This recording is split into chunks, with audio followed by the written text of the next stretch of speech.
The Big Al Podcast with your host, Al Bishop, unfiltered and uncut.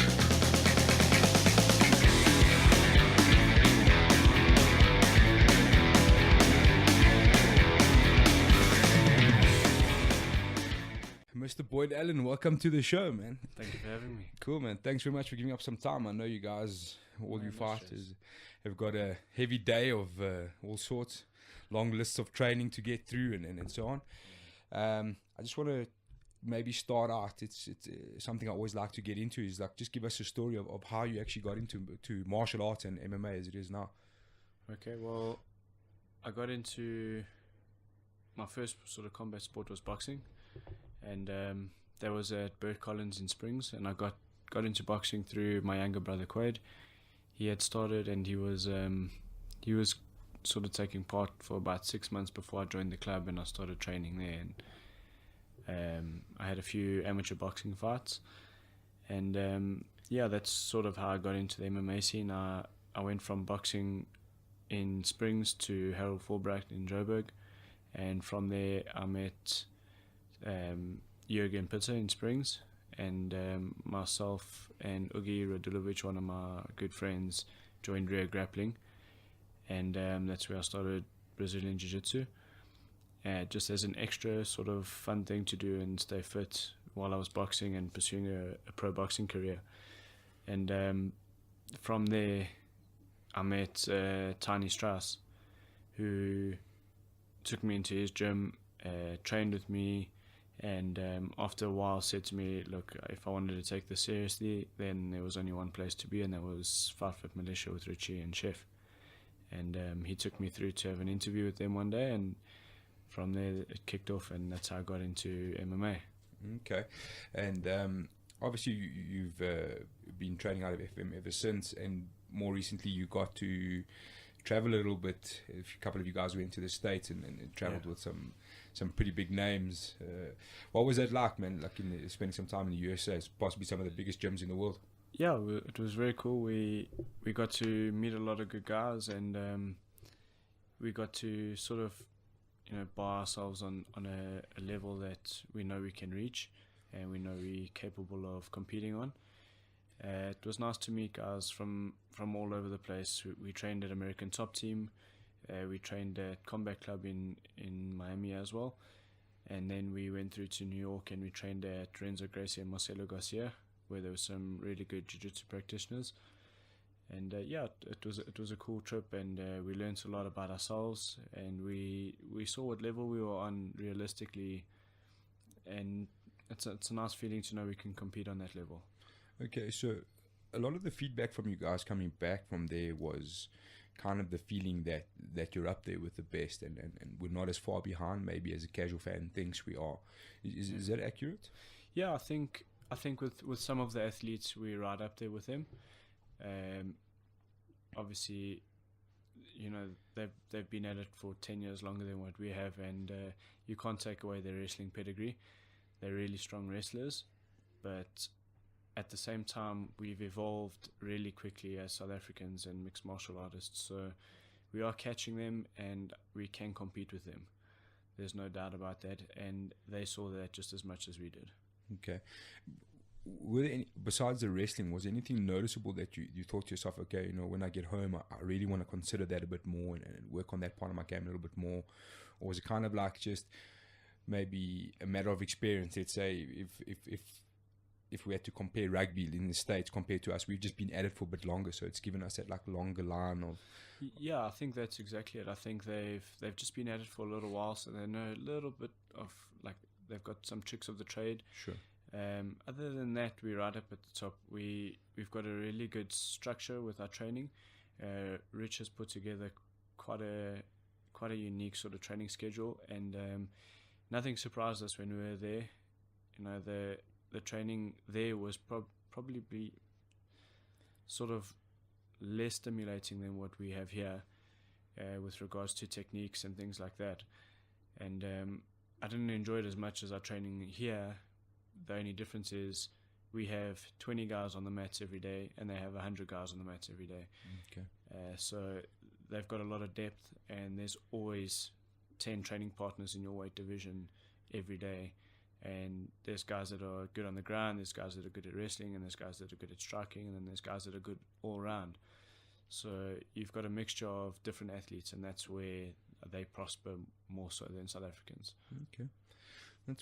It's pretty interesting to see how we measure up. And I mean, I think if we had to choose a committee of guys to send, I think your name would definitely pop up to kind of scale us on how far we are. And then while you were there, obviously it wasn't void of some controversy on South African shores. There was the announcement of you were supposed to fight against Iga Kabesa for the title, former teammate. It was quite a strange scenario, and then obviously the news broke that you were injured. My main question there was, I kind of saw, I don't know, somebody was calling you out because you were still training. You know what I mean? They were like, oh, well, I thought you were injured. Why are you still training? Yeah. And like, I remember thinking to myself, I'm like, if I had made that trip, I probably, if my head was open and bleeding, and that's what I was doing, I would probably still would have trained. You know what I mean? You would have had to literally sedate me to stop from training. So it was quite a weird scenario. Like, just maybe elaborate on what was your actual injury and what was the circumstance. So I think my mindset changed a little bit with regards to jumping into any fight being unprepared or injured, and that happened with the fight against Daniel Henry. I had fractured my hip and I had a dislocated rib, and it didn't affect me during the fight, but I couldn't train the way I needed to for that fight. So my gas tank wasn't where it should be, my wrestling and my ground game wasn't where it should be, and that caused me, to not perform to the ability that I wanted to. Not that Daniel Henry would have lost to me or I would have won. He's a great athlete, but yeah, you just don't go in unprepared, and I wasn't willing to do that again. And I don't think any athlete should. It's a nasty lesson to learn. And I think most people were saying on social media and that type of thing, why was I still training? And at the end of the day, it wasn't a major injury, but it was something that could push me back a little bit. It was just a bust wrist, but I strapped it pretty tight every time we would hit pads or do technical sparring, and I stayed away from the really strenuous stuff. But yeah, it cost us a lot. The rent to the dollars, no joke. And I was never going to throw away the opportunity to train with the best guys there. So I just sucked it up and I trained, but training is not fighting. Sure. And I think a lot of people don't understand that yet. You can be a great athlete in the gym and you can train hard, but it doesn't mean you're a good fighter. Sure. And you need to know the difference, and you need to know your body, and I know that now. And yeah, I think it's quite an interesting scenario, because it's like a maturity thing as you grow as a fighter and as you grow as an adult, let's say, for example. So, I remember playing rugby, like I had quite a bad injury, but I'd hard it and work through it to the point that eventually it forces you to stop. You know what I mean? You can't avoid it for so much longer.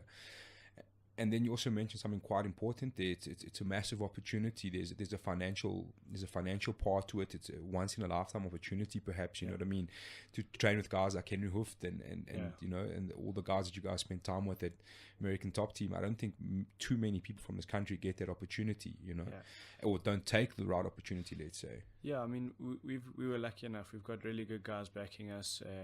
They've got my best interests at heart, and they want to see me go far. It's a really good bunch of guys that are trying to help us get to the next level, and I think that there was no chance you could let an opportunity like that slip. 100%. So yeah, you've got a sore wrist and you've hurt yourself a little bit, but strap it, train, learn what you can, train with the best guys, and at the end of the day, you're not losing out on anything, because you're not fighting and you're not putting you're not putting yourself at risk in a sense of getting another loss on your record or going in there unprepared or injured. Sure. The other side to that was Iga Kabesa. Obviously, you guys were former teammates, and automatically it took me back to a time I remember watching.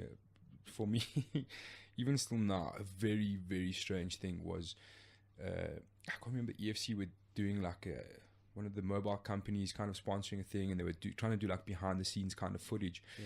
And it was Graham Cartmell trying to convince you and DeMart Pennant to fight. Yeah. My mind went automatically back to that video and like I'm still trying to make sense of what was going on there. Like It was a weird thing. I don't know. So then it came out again. Now, okay, obviously Ike Kabese is not your teammate anymore, but he is a former teammate, and there has to be some sort of bond there. Was there any like inhibitions for you to maybe not take that fight? Yeah, look, I didn't want the fight because of many different things. I think when Iga first joined FFM, I helped him get on his feet. I supported him where he needed support. We took him in, we made him part of the family. And for me as a person, it's very difficult to fight somebody that was close to me. And he knows that now after having had a meeting with the guys from FFM after his loss to Daniel Henry. But it wasn't something that I wanted to do. But at the same time, I knew that I'd probably have to, because he wasn't part of my gym. And like they tried to get myself and Demar to fight, we said it was never going to happen as long as we were in the same gym. And I still don't believe it would happen, even if I wasn't a part of FFM, or if he had left FFM, we still would not have fought each other. And I think it came down just to the type of people that we are, or that I am, and the choices that we make.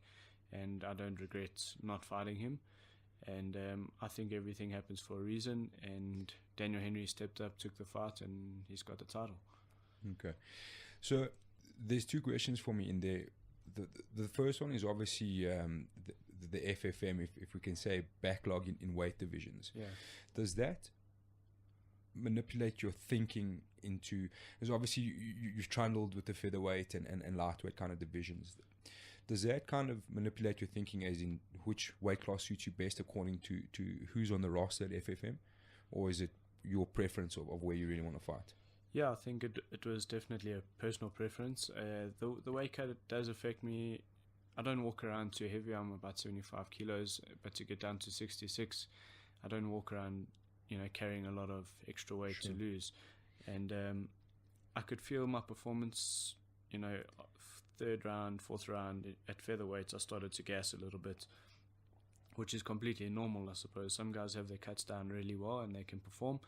I was battling a little bit, and these are the things we go through as athletes.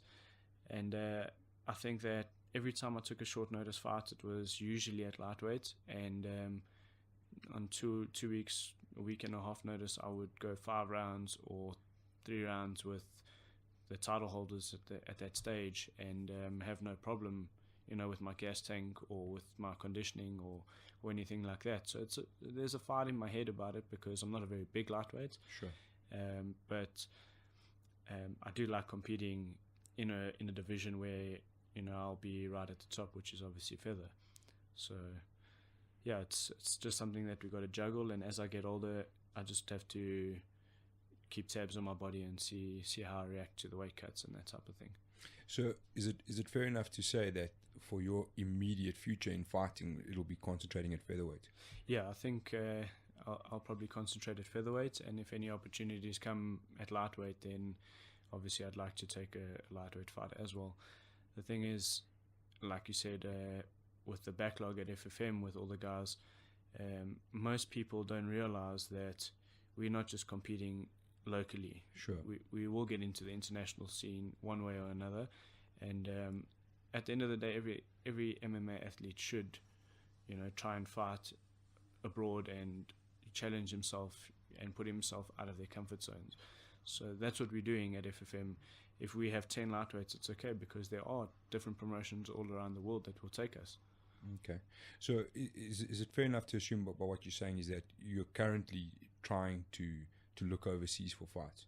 Yeah, I think, look, I've discussed it with the EFC, so there's nothing that we need to keep quiet or anything like that. We are trying to get fights overseas, and EFC is trying to help me with that as well.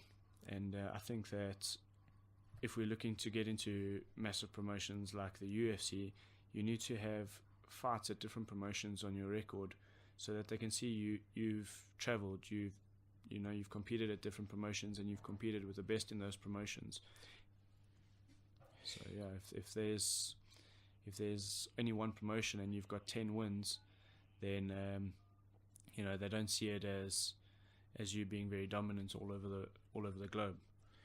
Sure. And so there's just something quite interesting there. It's quite a fun topic for me. Is the EFC often gets slated like their management of athletes and stuff like that. And you said something quite interesting there, that the EFC are actually actively trying to help you to get a fight overseas. Yeah. So, and I remember Graham Cartmel was explaining to me that they try and act also as a management kind of company, in fact, for you guys to try and negotiate deals and make sure you're getting the right contracts and so on. Yeah, look, I think obviously they need to take care of themselves first as a business and a promotion. So they want to put on the best fights with the best athletes, which is understandable. But at the same time, they are looking to help us get into other promotions abroad. They've got good relationships with ACB. And, they're trying to get our guys in there. I know a lot of the international fighters that come over are also fighting abroad and fighting in these other promotions. And they're trying. It's not easy by any means, but they are trying.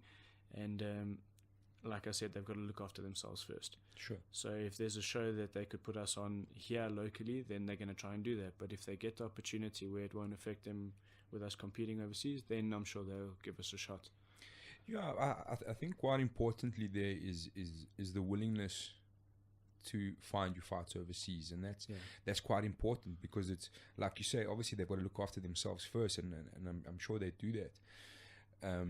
But at the same time, for any person going from here there in any instance overseas anywhere, it's a marketing campaign, a marketing exercise for the EFC any way you look at it, Yeah, well, like we've got a few opportunities, and one of them is Risen in October for me, the lightweight Grand Prix, and they've said that they would like me to represent EFC in South Africa in that tournament, and if all goes well, I think it would be a good move to sort of get that exposure and represent EFC in South Africa if they felt that I was one of the guys that would be good enough to do so. Sure. But we never know, and like I said, it's only October, so we can get fights all over the globe from now until then as well. But yeah, Graham is trying to get us fights abroad, and he doesn't have an easy job. I mean, there's guys on the phone to him all day, every day. I feel sorry for him half the time, because he has to manage a lot of athletes. Sure. So yeah, EFC comes first for him, and then getting us international fights after that. I mean, they've done it already with Gareth and with Ruan, and that they did their best, obviously, and they came up against some tough opponents. But I do think that there's a younger generation that needs to go through there and compete and show the rest of South Africa and the world what we have. Sure. I just want to touch on Risen there, for example. Obviously, it's not a small promotion, and they put on a big show. Is there any sort of risk fighting in a promotion like Risen? Is it respectable enough to say, you know what you're going to get? It's going to be absolute competitors. They're going to be tested properly and things like that. Well, that's the risk. I mean, we've been offered fights in Brazil and in Russia, and the problem is you don't know what your accommodation is going to be like. You don't know how they're going to treat you. You don't know who they're matching you up against and whether their record is legitimate or not. But as athletes and as fighters, you should be prepared for anything at any time and anyone. And I think a lot of guys will agree with that. So we still have to take that risk.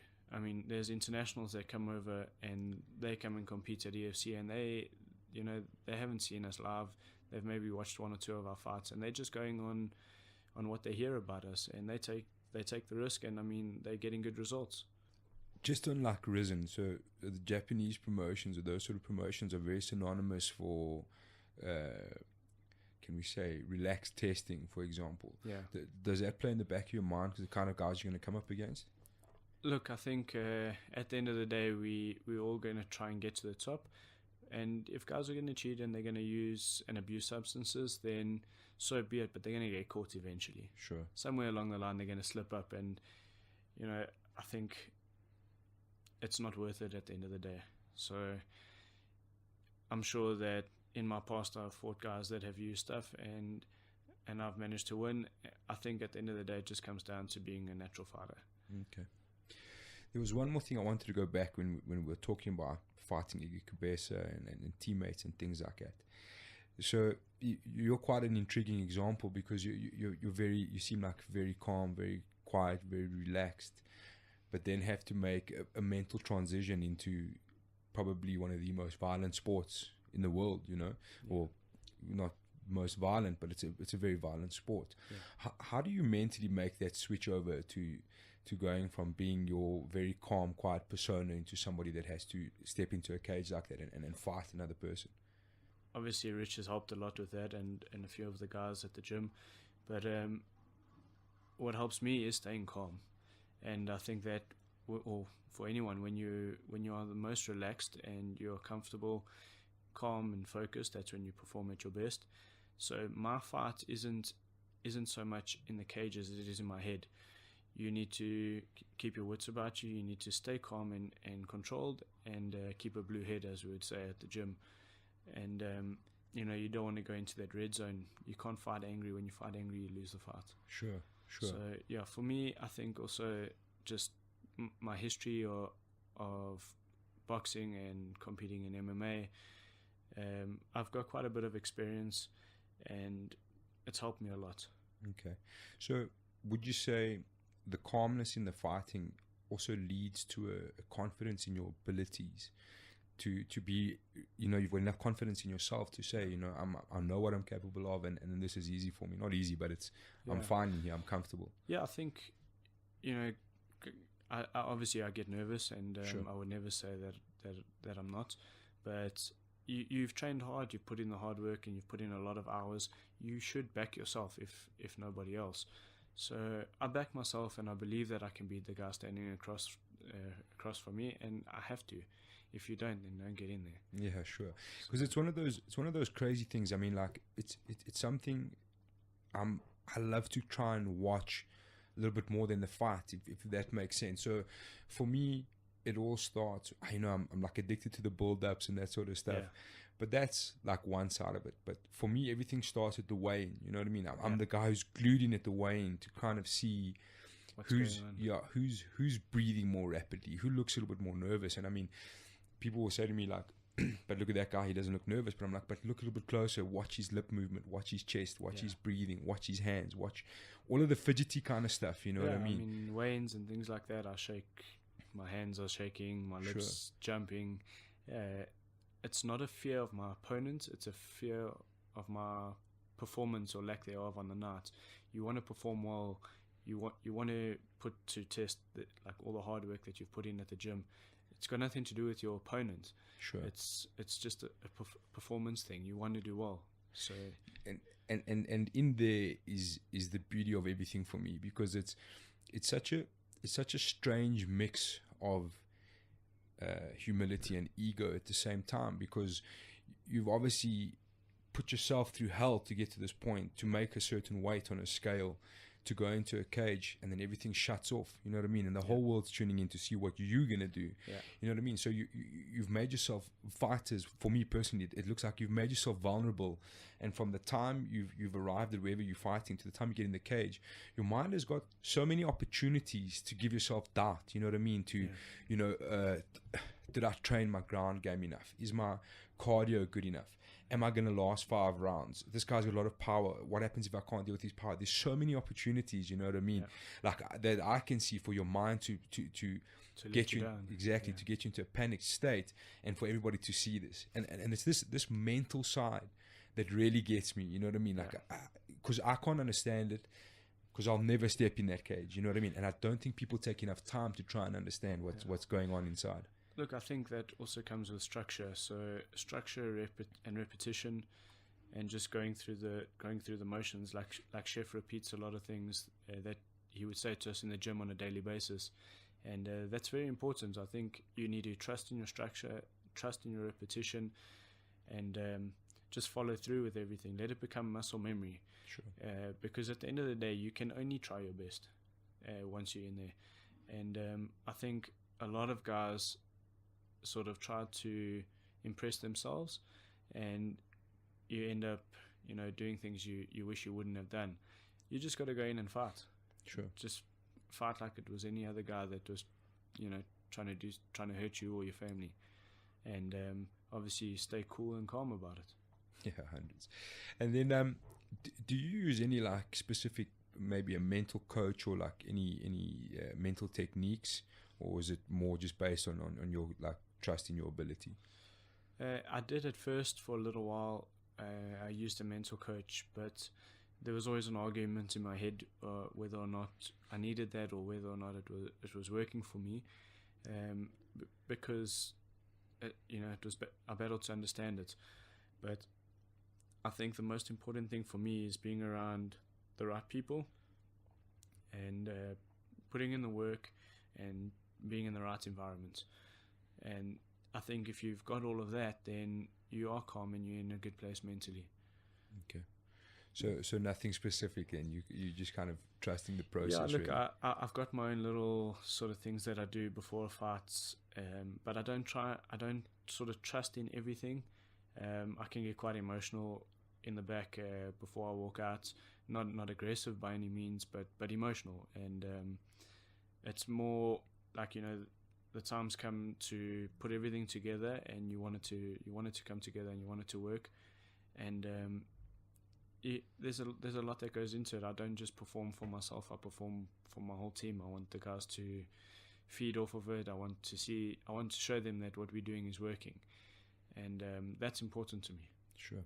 So it becomes very emotional at times, but it's like that for some people, and it's not like that for other people. Yeah, sure.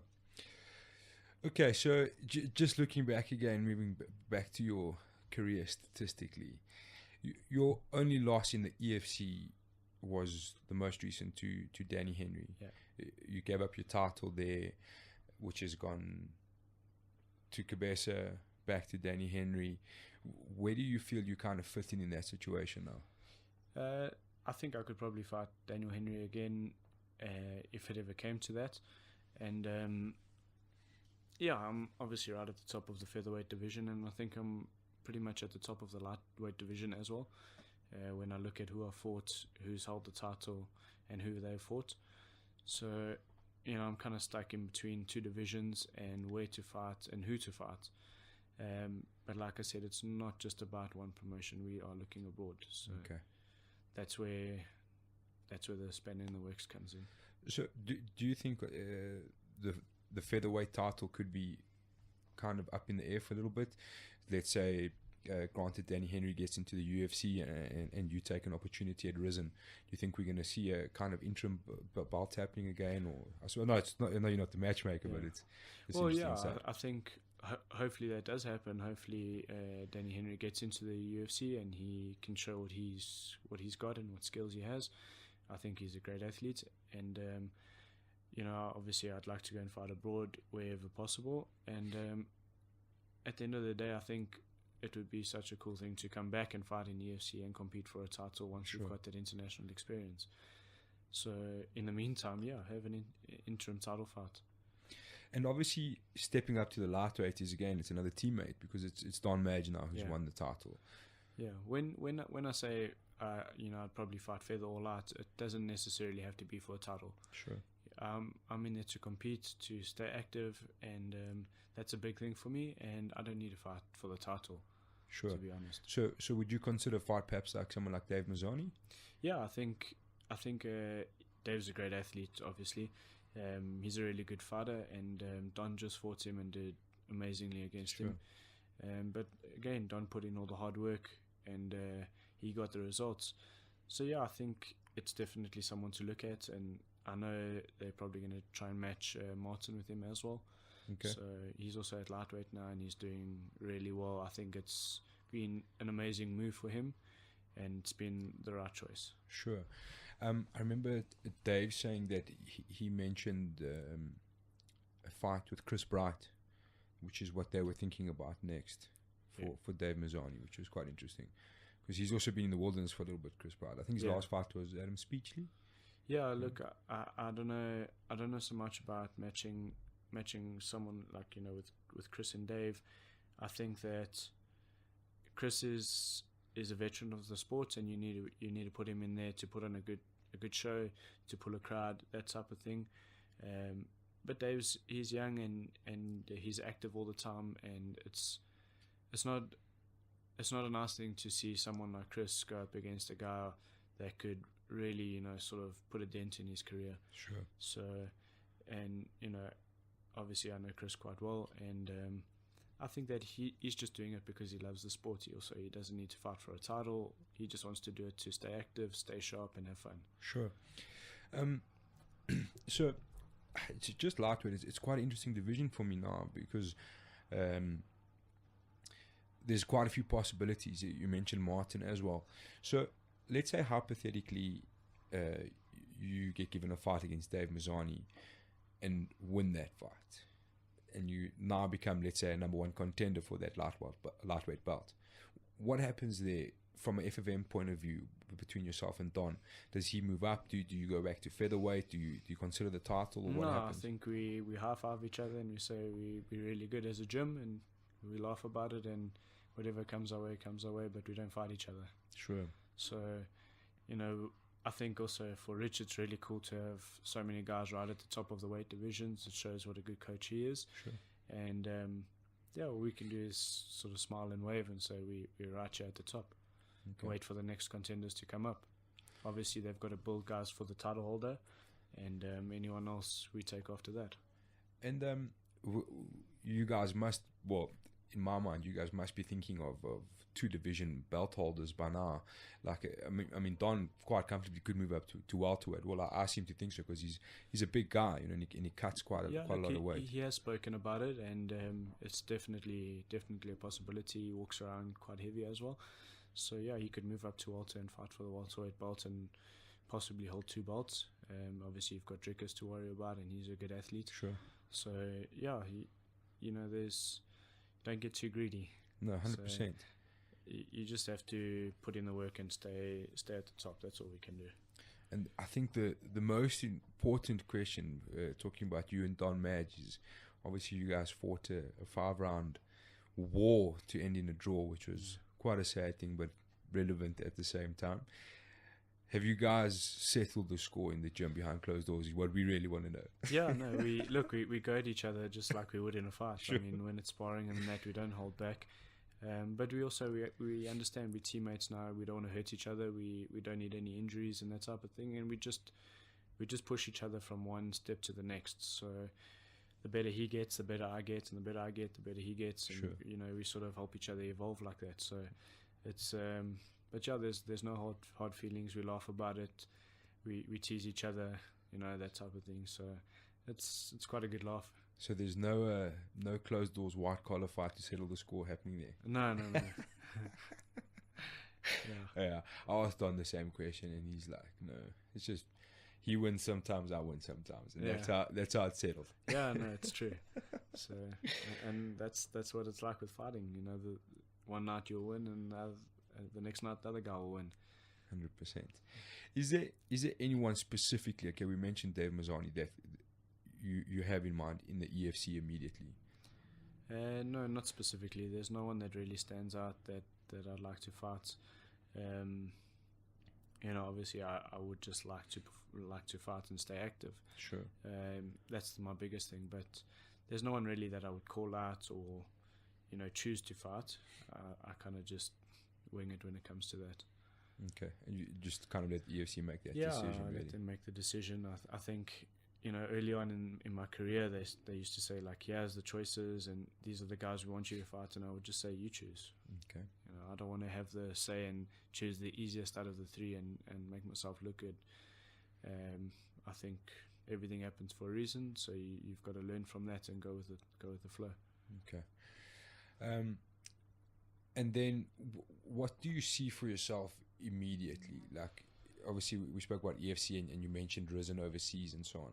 So is your focus to get a fight back in the EFC, or you're trying to focus on overseas? Yeah, right now we're focusing on looking abroad at fights, and we've got some good offers, and obviously there's a few contractual agreements that need to be sorted out and that type of thing, but yeah, we've got some good offers and it looks promising, and hopefully within the next month or two I'll have a fight abroad. Okay, cool. And your MMA end goal, where do you see yourself? Obviously UFC being the pinnacle, is that realistically a dream for you? Is it getting into the UFC? 100%. I definitely want to go and compete in the UFC, and I want to compete in the top 10 in the UFC, and sort of challenge myself against the best guys in the world. also it's been a dream of mine since I started watching MMA and UFC. Sure. You know, I think every MMA athlete should aspire to get there, and I believe we've got a few guys that will get there. Yeah, sure.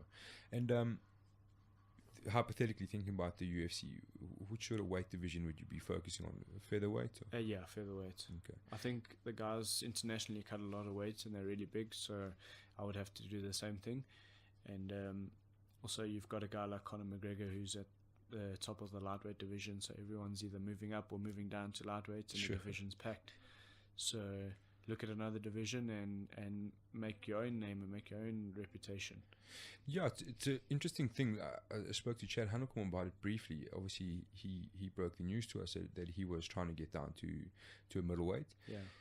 And automatically it made sense to me because I think it was, it's something I looked at for a little while, but it was Soulja Boy's last fight, which really made me think about it, was that we might be slightly outsized for our weight divisions. Yeah. The guys might be a little bit smaller, let's say. Like you said, they're cutting a lot of weight, so you got bigger guys. We saw it when we were there. I mean, those guys are really big. I thought a guy was fighting at heavyweight and he was a light heavyweight, and I thought, geez, like this guy's cutting 20 kilos at least. Sure. Alicia and those type of guys. And Chad saw it as well. And I mean, Chad's a supreme athlete, super fit, super athletic. He's extremely focused and driven, and I think he's going to be the next best thing. But he will have to cut to middleweight, I think. And depending on his performance and how his body feels at that weight, it might be the next best thing for him. And if he does make it comfortably and he can perform at that weight, which I'm sure he will with his drive and his focus, then a lot of guys are in for a big surprise with Chad. Sure.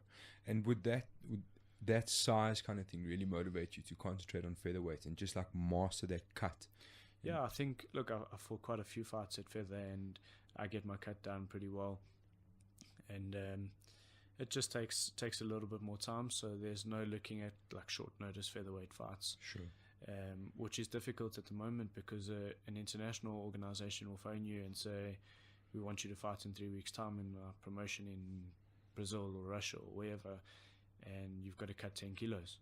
But, and you're not walking around out of shape, and you're still pretty lean, and you to cut 10 kilos off in 3 weeks is a difficult thing, and it will affect your performance. So you've got to look at things like that, where if you get that opportunity, you rather say, look, can I take this fight at lightweights? And it could be a yes or no, but that's a sort of gamble you have to take. And yeah, that's the story of a fighter. Sure. Cutting weight. Sure, it's such an interesting thing. I think for people like on the outside, like people often ask me like, but why is that happening? I don't have the answer. Why people have to cut so much weight? Look, I wish I could tell the guys as well. I mean, I wish everyone would fight around that they would fight sort of at their walk around weights.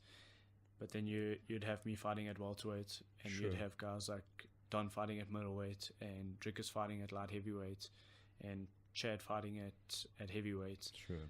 So, and then you'd have guys that are in the heavyweight division, they wouldn't even make 120. So, yeah, you obviously don't want a guy that's 10 kilos heavier on top of you, so you cut the weight and you make a division where you're the big guy. Sure. So you're the bigger, stronger, more dominant athlete in the cage on the night. Sure. And there was quite an interesting thing I shared the other day. It's those stats that are going around about the UFC. It's awesome. I think it's Regran or something like that that's doing them. I love shit like that. I'm like addicted to stats. I love reading their stats. And it was quite a funny thing that emerged was you're at the top of the pile for submission victories. Yeah. Which is quite funny because whenever we talk about Boyd Allen, we talk about the striking. Yeah. Look, we've got a sort of joke in the gym about it, and they call me a submission specialist, which I'm really not. Sure. I think, we tease each other because I've won a lot of fights by submission, but by default, I think the guy's not wanting to stand and strike. Sure. They go for a takedown out of desperation, or I put on a quick submission, or I set up a submission, and I get the finish, through that. But my strength is striking, obviously, and Sure. I think most of the athletes know that now. But yeah, it is a personal joke between myself, Rich, Chad, and a few guys in the gym. So Do you know how many of those are rear naked chokes? I think 7. One guillotine and one armbar. Okay. Yeah. Because that, obviously, I mean, we were quite lucky enough to have the Boyd Allen weekend on SABC this past week. So it was quite interesting, and because I had that stat, I was hoping to see which fights they were going to show and so on, and I picked up something quite hectically there that I'd never really realized before, is how quick you set that rear naked choke on, which was quite interesting. Like from a jiu-jitsu side, the way you set it up is very interesting. Like for me, someone who does jiu-jitsu, I like to kind of see how you do it, because it seems to be, like a lot of guys, it's a bit of a hand fight, and it's, sometimes a matter of time, but there was, I can't remember which fight it was in particular, that rear naked choke was set on in almost instantly it was on. So is that like something that you really work on, or is it kind of an opportunistic thing that just happens? To be honest, like in the gym, I don't get it a lot. I think the guys are very aware of it. Sure. And we obviously have really high level grapplers, but I think my submissions are more like triangles, arm bars, things like that. But rear naked choke just sort of came as a opportunistic sort of submission, and I think a lot of people forget that, one little strike with the glove on the face, the guys forget about those hands and the submissions on. Sure. And I think a lot of my rear naked chokes have been because of a little tap on the face, or sort of just putting that other hand out there, and they fight that. And once it's on, it's on. Yeah, sure. Yeah, man, and it's actually quite cool to watch. It was interesting with that stat in mind to go back and watch the fights, you know what I mean, and kind of see how it all works out. The striking specialist with all the submissions. Yeah. Which it's to be honest, it's the same as a couple of guys like that. Like Drickus, he's like that. Everyone talks about his K1 background or kickboxing background and striking capabilities, and he's just racked up all of these massive amounts of submission victories. Well, I mean, there's like you said, you like watching the build-ups, and a lot of guys are saying they're going to do this and they're going to knock me out and they're going to, take me to an ugly place. Sure.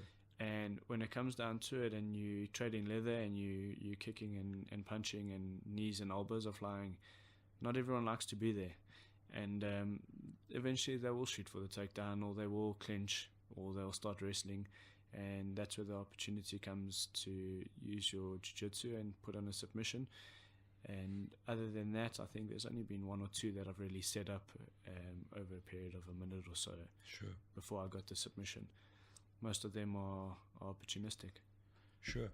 And just looking at your fighting style, everyone always obviously talks about the angles and the different ways you enter into exchanges and stuff like that. Do you have any MMA icons that you kind of watch and like, to me automatically, I don't know, maybe I'm going to be completely wrong, when I see your style of stand-up, I think about guys like Dominic Cruz, TJ Dillashaw comes up, and even at times Jeremy Stevens, maybe not as crazy as Jeremy Stevens, but it's that lots of like neo footwork, false entry, switching up the angles, those kind of guys that you watch? Yeah, definitely. I love their angles, and I love their switching and their striking. Sure. But I watch a really good boxer by the name of Vasily Lomachenko. Like the rest of us. Yeah, and Sure. I've been following him for a while before he became quite a big name. I love his style. Sure. Guys like Mayweather, and the way they lean in on their punches and things like that. And then, like I said, I came from a boxing background, and it was very straightforward, down the line boxing. And when I got to FFM, Rich sort of tweaked all of that, and he just made it 10 times better, and it was much more comfortable for me. Because I'm not a power striker. Sure. I'll pick guys apart and I'll go the distance. And if that shot comes and it lands, then so be it. But I'm not looking for a knockout by any means. And when it comes to striking, I don't believe there's anyone better than Rich in this country. Sure. And it's interesting thing about striking. Like I've had the pleasure, I've been able to travel around to a few gyms, and I've spent a bit of time training with different people. And obviously you pick up things from different places you go, but one of the flaws I found in a lot of gyms, not saying that I know enough to teach anybody anything, is that there's a certain method of teaching where coaches will make you adopt to the style that they think is the only way, instead of adopting your style. You know what I mean? Or let's say, like you said, like Rich perfected your style, let's say. Do you think there's a big difference in that sort of FFM coaching, as it's not boxing is like this, or it's more like your boxing is like this. And Rich is very big on letting you be your individual self when it comes to your style. So he will tell you that it may not be good to do that because of this, or it's really good to do that because of this, but he won't try and change your style. He understands that some guys are natural strikers, and some guys are clinch experts, and some guys are ground fighters, and he knows that, and he sort of says to the guys, fight to your strengths, and add in these tools where you can, and he'll give you tools for your toolbox all the time. And he's the perfect example. He's just as fit, and, well, if not fitter, stronger, faster, more technical than every athlete we have in the gym. And when he shows us a drill, half the guys are in awe, and they try and sort of mimic what he does. So what you're seeing there is just a mirror image of what Rich is teaching us. Sure. And what he can do as well, if he ever had the chance. Sure. Which we would like. I think everyone would like, to be honest. Yeah. Maybe tuning in to see that. Well, cool, Boyd. I think that's all I really wanted to cover with you. And thanks very much for your time again, man. And we wish you all the best. Only a pleasure, man. We hope to see you fighting the big lights overseas sometime soon, and eventually in the UFC, man. I think, honestly, I think you're definitely one of the hottest prospects we've got to fight in the UFC, and it's quite interesting to see how that all play out, especially at a featherweight division. I mean, it's obviously the UFC is no joke, but it's they're real. Yeah, it's the real deal. But we wish you all the best, man, and we hope that all comes to fruition, and we see you on the biggest stage possible very soon. Thank you. I appreciate it. Cool, man. Thanks for that. Ciao. Thanks, Al.